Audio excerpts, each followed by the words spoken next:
নমস্কার, দেখছেন রিপাবলিক বাংলা। বাংলার প্রাইম টাইম নিয়ে আপনাদের সঙ্গে রয়েছি আমি বিশাখা, আমার সঙ্গে আজ থাকছে সৃজিতাও। আমরা এই মুহূর্তে এরা যে ঠিক ঠিক করছে ভূত, এটা দেখতে পাচ্ছি, তবে সেই ভূতকে আমরা চোখের সামনে দেখতে পাচ্ছি না, দেখছি ভোটার লিস্টে।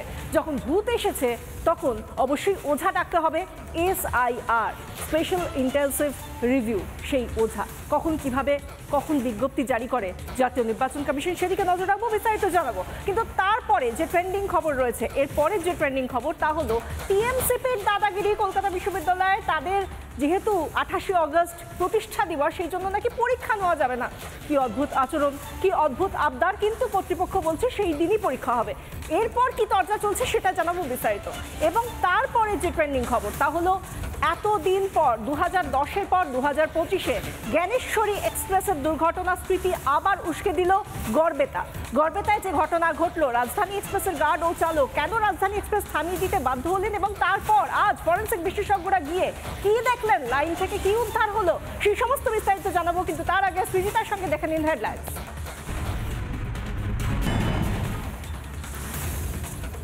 শুনুন, বাংলায় যেখানে সেখানে যে কোনো জেলায় যে কোনো জায়গায় ভুতুরে ভোটারের উৎপাত বড্ড বেড়ে গিয়েছে। আগে হ্যাঁ, তার কারণ যে নামটাই তুলে ধরা হচ্ছে সেই ব্যক্তি নাকি আর এক্সিস্ট করে না, তিনি আর নেই, তিনি মারা গিয়েছেন। হতে পারে 12 বছর, হতে পারে 4 বছর, হতে পারে 8 বছর আগে, কিন্তু তার নাম জল করছে।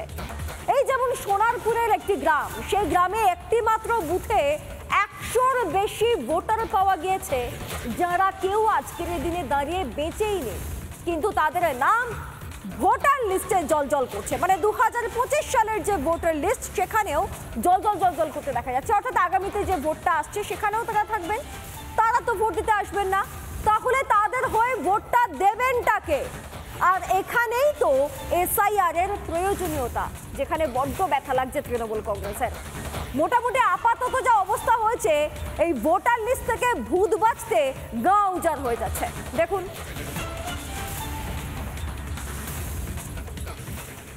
রাজ্যে আর কিছুদিন পরেই চালু হতে চলেছে SIR, অর্থাৎ ভোটার তালিকায় নিবিড় সংশোধন। তার আগেই গোটা রাজ্য জুড়ে বিভিন্ন জায়গায় পাওয়া যাচ্ছে মৃত ভোটার। এই ধরনের একটি ঘটনা আজকে আমরা সরেজমিনে খতিয়ে দেখব। শুধু তাই নয়, এই প্রতাপনগর অর্থাৎ সোনারপুর এলাকার প্রতাপনগর গ্রাম পঞ্চায়েতের একটি বুথে মৃত ভোটার মিলেছে 102 জন। রিপাবলিক বাংলার ক্যামেরা এই মুহূর্তে প্রতাপনগর গ্রামের সেই 102 নম্বর বুথে এগিয়ে চলেছে। আপডেটেশন প্রক্রিয়া, সেই প্রক্রিয়া কিন্তু হয়নি। উত্তর নেই যে এই ভোটার লিস্টগুলিতে মৃত ভোটারদের নাম কে তুললো, কিভাবে এলো। আপনাদের একটা উদাহরণ দিই, হাওড়ি মণ্ডল মারা গিয়েছেন 8 বছর আগে, কিন্তু ভোটার তালিকায় তার নামটি জল করছে। তার পরিবারের অভিযোগের তালিকায় কিন্তু রয়েছে তৃণমূল কংগ্রেস। 8 বছর আগে মারা গেছে। 8 বছর আগে মারা গেছে? 8 বছর আগে। তাহলে এই 2025-এর এই যে ভোটার লিস্ট, এতে জল করছে নাম, কিভাবে হলো? এটা কি করে বলি বলো তো বাবু, সব এখনকার ওই পার্টিগত ব্যাপার, আমরা তো কিছু বলতে পারি না। পার্টিগত ব্যাপার মানে কোন পার্টি দেখেছে? আবার তো যে পার্টি এখন আছে সেই পার্টি ধরুন, অর্থাৎ তৃণমূল।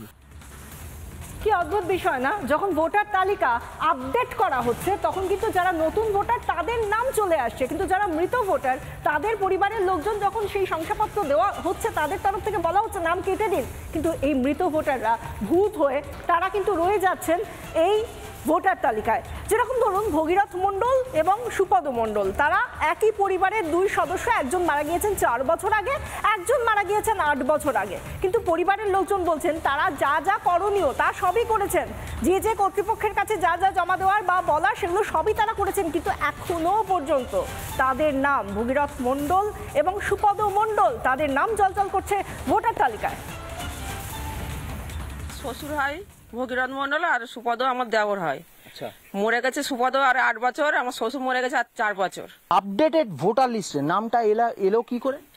সেটা আমরা কি করব, আমাদের সব নেতা মন্ত্রী যারা আছে তারা জানে, আমরা তো জানি না সেসব কোনো।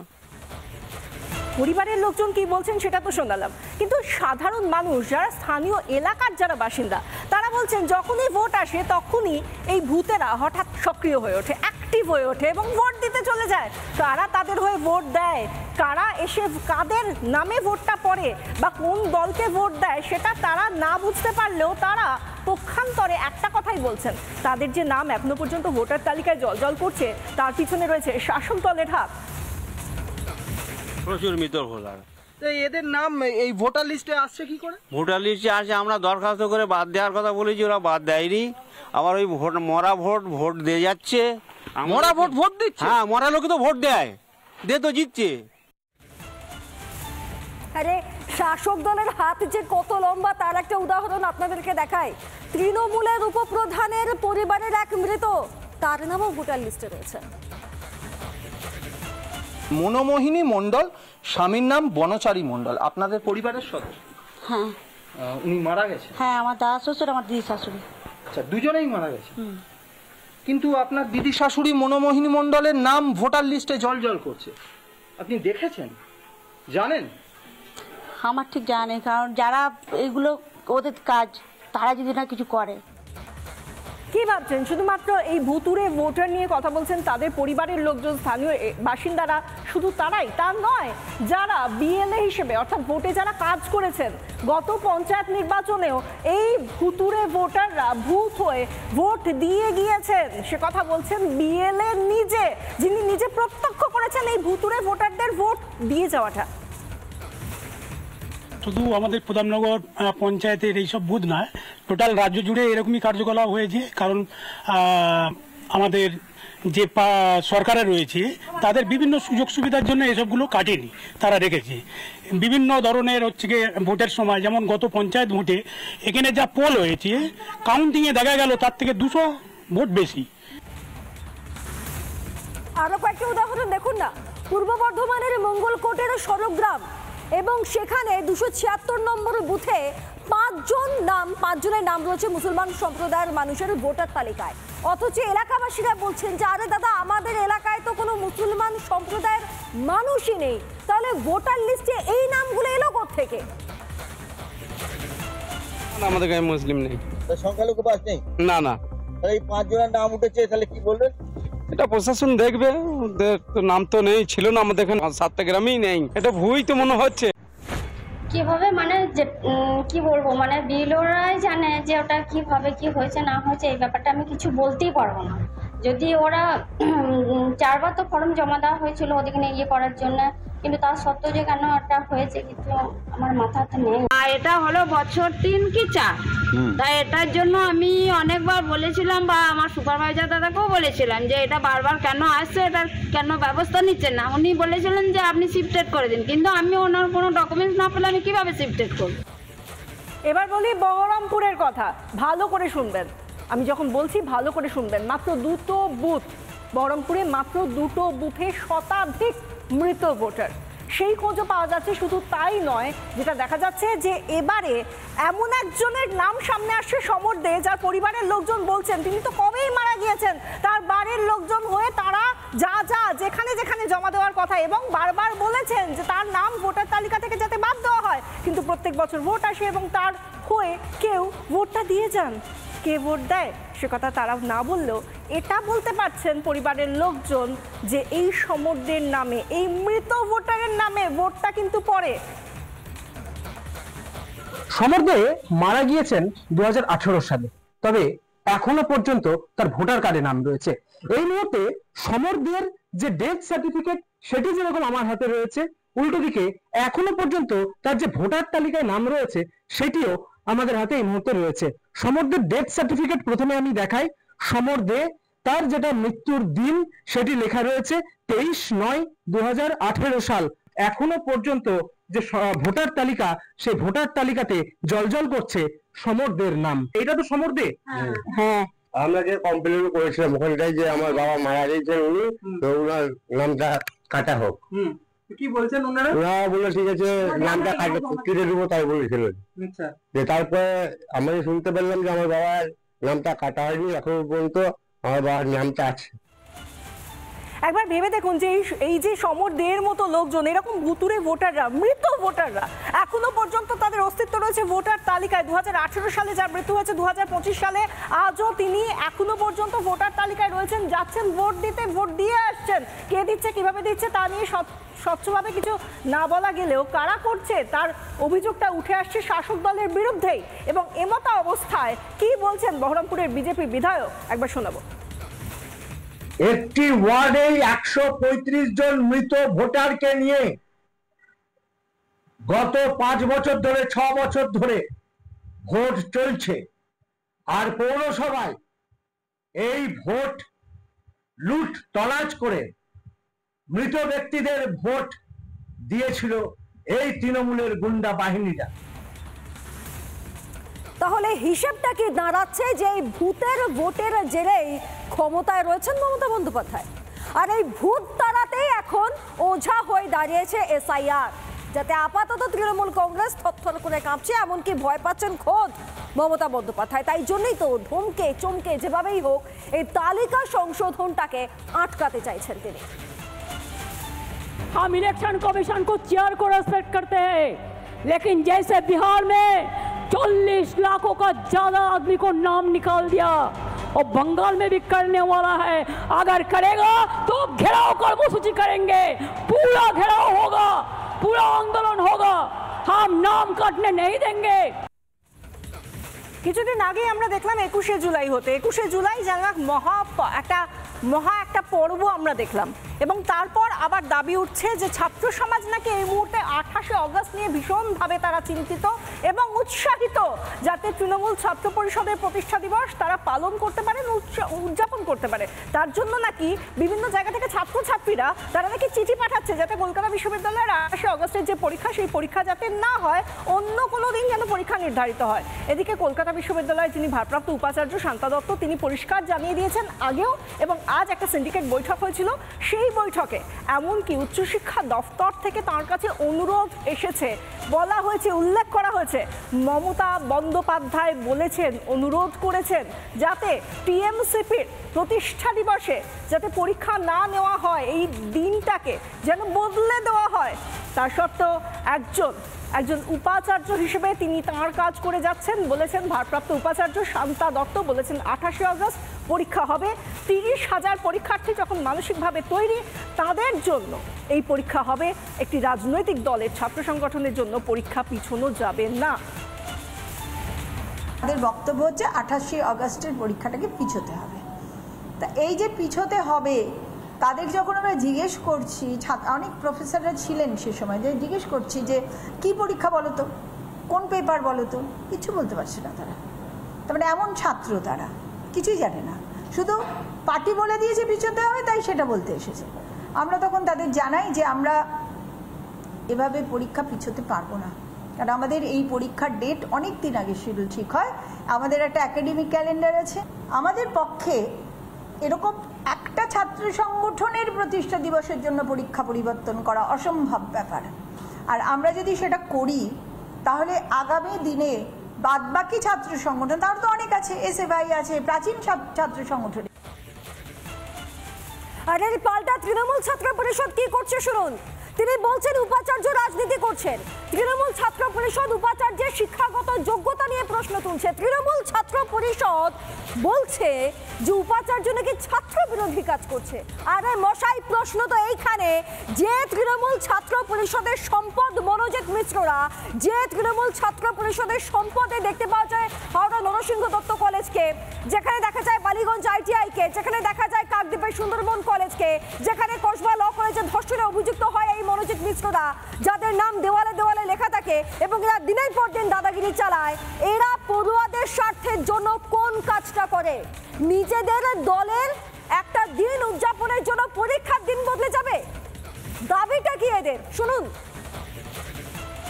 সাধারণ ছাত্রছাত্রীদের যাতে কোনো রকম সমস্যা না হয়, তাদের নির্দিষ্ট এক্সামিনেশন সেন্টারে পৌঁছানোর জন্য তার দাবি নিয়ে আমরা চিঠি দিয়েছিলাম। কিন্তু আমরা দেখলাম যে এই উপাচার্য সেইটাকে একটা রাজনীতিকরণ করে, এই ভাইস চ্যান্সেলর যিনি রয়েছেন তার শিক্ষাগত যোগ্যতা নিয়ে তিনি কতটা যোগ্য একটা ইউনিভার্সিটি, এত বড় বিশ্ববিদ্যালয় পরিচালনা করার জন্য, সেটা নিয়ে আমি প্রশ্ন করেছিলাম। তার প্রতিফলন আজকে ঘটলো। বোকা বোকা কথা বলছেন উনি। অর্থাৎ এই মহিলা যিনি রয়েছেন, ভিসির পদে বসে রয়েছেন, সিভি আনন্দ বোসের ইশারায় কাজ করছেন।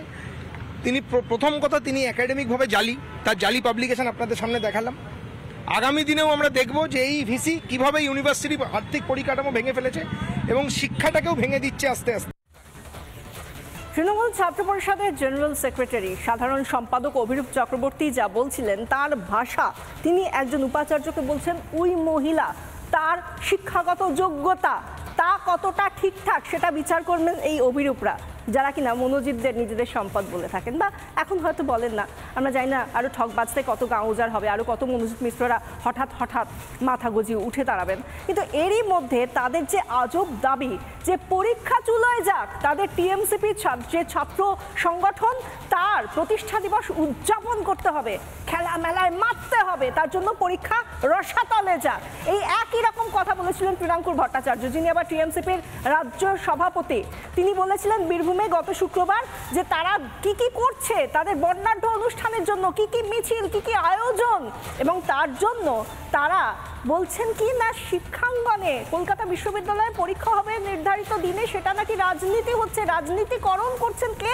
নিজে উপাচার্য, তাও তার অঙ্গুলি হেলনে।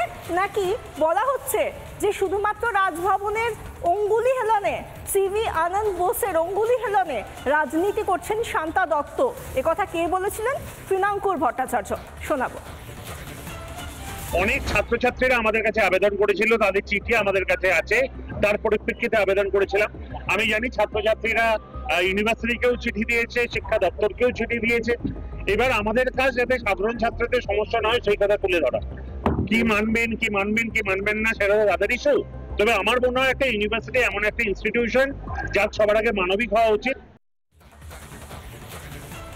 সহজ একটা প্রশ্ন, ছাত্র দরদ যদি এত হয় এই নির্দিষ্ট এই শাসক দলের ছাত্র নেতাদের, তাহলে এইসব উৎসব উদযাপন এগুলোকে একটু সাইডে সরিয়ে রেখে নির্দিষ্ট দিনে পরীক্ষাটা হতে দেখ, পড়াশোনার মতো চলুক, ছাত্র পরিষদের মূল লক্ষ্য সেটাই হওয়া উচিত, তাই নয় কি?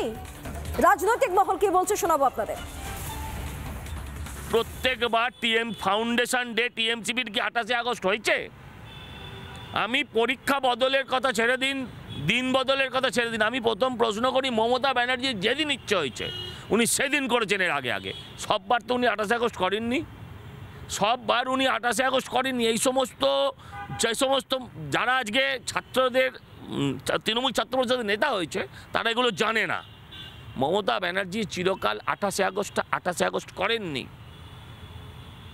এই অর্বাচীনদের এটা জানা উচিত। এইবার সত্যি শিক্ষাঙ্গনে যেভাবে ডেমোক্রেসিকে নষ্ট করে শুধুমাত্র এই নোংরা দলীয় রাজনীতি দিয়ে শিক্ষা যে পরিবেশটা সেটাকে নষ্ট করে, যে ডেমোক্রেটিক স্ট্রাকচার নষ্ট করে, যে কলেজ ইউনিয়ন ইলেকশন করছে না, কলেজ ইউনিয়নগুলোকে জোর করে দখল করে রেখেছে, ঠিক একইভাবে তারা মনে করছে এইভাবে যে শিক্ষার যে সামগ্রিক যে পরিবেশ সেই পরিবেশটাকে ধ্বংস করতে।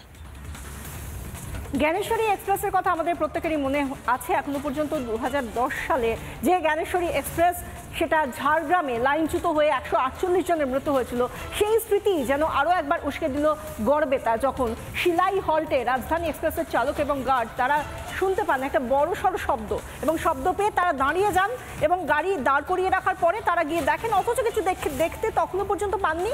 আজ সেখানে ফরেন্সিক টিমের সদস্যরা এসেছিলেন। মনে রাখতে হবে গতকালই 3 রাজ্যে মাওবাদীদের ডাকা বন্ধ ছিল, সেই অবস্থায় এই গড়বেতায় এইরকম একটা ঘটনা, তা নিয়ে রীতিমতো তৎপর ছিল রেল এবং প্রশাসন। তা নিয়ে ফরেন্সিক বিশেষজ্ঞরা আজ সেখানে গিয়েছিলেন, সেখানে কি কি নমুনা সংগ্রহ করলেন সবকিছু নিয়ে বিস্তারিত রিপোর্ট এনেছেন আমাদের প্রতিনিধি সুদীপ্ত দাস। গতকাল যে স্থানে ঘটনা ঘটেছিল গড়বেতার সিলাই হল্টের কাছে, ঠিক সেই জায়গায় কিন্তু এসে পৌঁছেছেন ফরেন্সিক বিভাগের আধিকারিকরা। তাদের যে নমুনা সংগ্রহের প্রসেস তা কিন্তু ইতিমধ্যেই শুরু হয়েছে এবং সেই নমুনা তারা সংগ্রহ করছেন। সেই ছবিটি কিন্তু আমরা তুলে ধরছি একেবারে গ্রাউন্ড জিরো থেকে। দেখাই যাচ্ছে যে ফরেন্সিক আধিকারিকরা তারা কিন্তু ইতিমধ্যেই তাদের যে নমুনা সংগ্রহের কাজ সেই কাজ কিন্তু তারা শুরু করেছেন এবং যে ফটোগ্রাফির যে ব্যবস্থা সেটাও কিন্তু রাখা হয়েছে। সব মিলিয়ে এই গোটা ঘটনা কিন্তু জোর কদমে তদন্ত শুরু করেছে রেল আধিকারিকরা। দেখুন রবিবার 4টে কিছুটা পরে এরকম একটা আওয়াজ পেয়ে রাজধানী এক্সপ্রেস দাঁড়িয়ে যায়। 1500 কিলোমিটার যাওয়ার পর কিছু পায়নি আদ্রা ডিভিশন এবং দক্ষিণ পূর্ব রেলকে, সেটা তারা জানানো। ফরেন্সিক টিম এসেছে, তারা সমস্ত কিছু খতিয়ে দেখেছে, কিন্তু আদতে কিভাবে কি হয়েছে সেটা নমুনা পরীক্ষার পরেই জানা যাবে। ফরেন্সিক টিমের তরফ থেকে কি বলা হচ্ছে শুনুন। স্যাম্পল কালেক্ট করা হয়েছে, ল্যাবরেটরিতে এক্সামিনেশনের পরেই যেটুকু বলা যাবে, আগে কিছু বলা যাবে না। স্যার যে ডাস্টের কথা বলা হচ্ছিল সেই ডাস্ট কি পাওয়া গিয়েছে স্যার কিছু?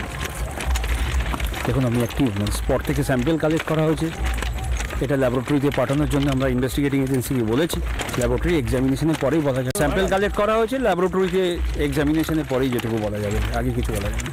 স্যার যে ডাস্টের কথা বলা হচ্ছিল সেই ডাস্ট কি পাওয়া গিয়েছে স্যার কিছু? দেখুন আমি অ্যাক্টিভ স্পট থেকে স্যাম্পল কালেক্ট করা হয়েছে, এটা ল্যাবরেটরিতে পাঠানোর জন্য আমরা ইনভেস্টিগেটিং এজেন্সিকে বলেছি, ল্যাবরেটরি এক্সামিনেশনের পরেই বলা যাবে। একেবারে শেষে বাংলা প্রাইম টাইমের শেষে আমরা সত্যিই গর্বিত, আর একটা কথাই বলতে ইচ্ছে করছে, হার কার জিতনে ওয়ালে কো বাজিগার कहते हैं। কারণ এইটা বলছি তার কারণ একটা হারা ম্যাচ কি করে জয় দিয়ে ছিনিয়ে আনতে হয় সেটা আজ সিরাজ দেখিয়ে দিয়েছেন। শুভমান গিলের নেতৃত্বে ওভালে যে খেলাটা আমরা প্রত্যক্ষ করলাম, রীতিমতো হারতে হারতে টিম ইন্ডিয়া ঘুরে দাঁড়ালো, শুধু নয় নিজের নামে করে রাখলো সিরাজ এই গোটা ম্যাচটাকে। তৃতীয় অধিনায়ক হিসেবে, ভারতের তৃতীয় অধিনায়ক হিসেবে শুভমান গিলের এরকম একটা ওভাল জয়, এবং সেটা ভারতীয়রা সত্যি চিরকাল মনে রাখবে। আমরা যারা ক্রীড়াপ্রেমী সুজিতা, তাদের জন্য এটা একটা সত্যিকারের ট্রিট। একদম আজকের দিন সত্যি ভারতের আজকের দিন, মোহাম্মদ সিরাজের আজকের দিন, শুভমান গিলদের, এবং আজকের দিনে সত্যি জোর দিয়ে বলা যায় যে ধোনি বিরাট কোহলির পর আমরা শুভমান গিলকে পেয়েছি। ভারত নতুন অধিনায়ক পেয়েছে, যার কাঁধে গোটা দেশবাসী নিশ্চিন্তে ভরসা করতে পারে।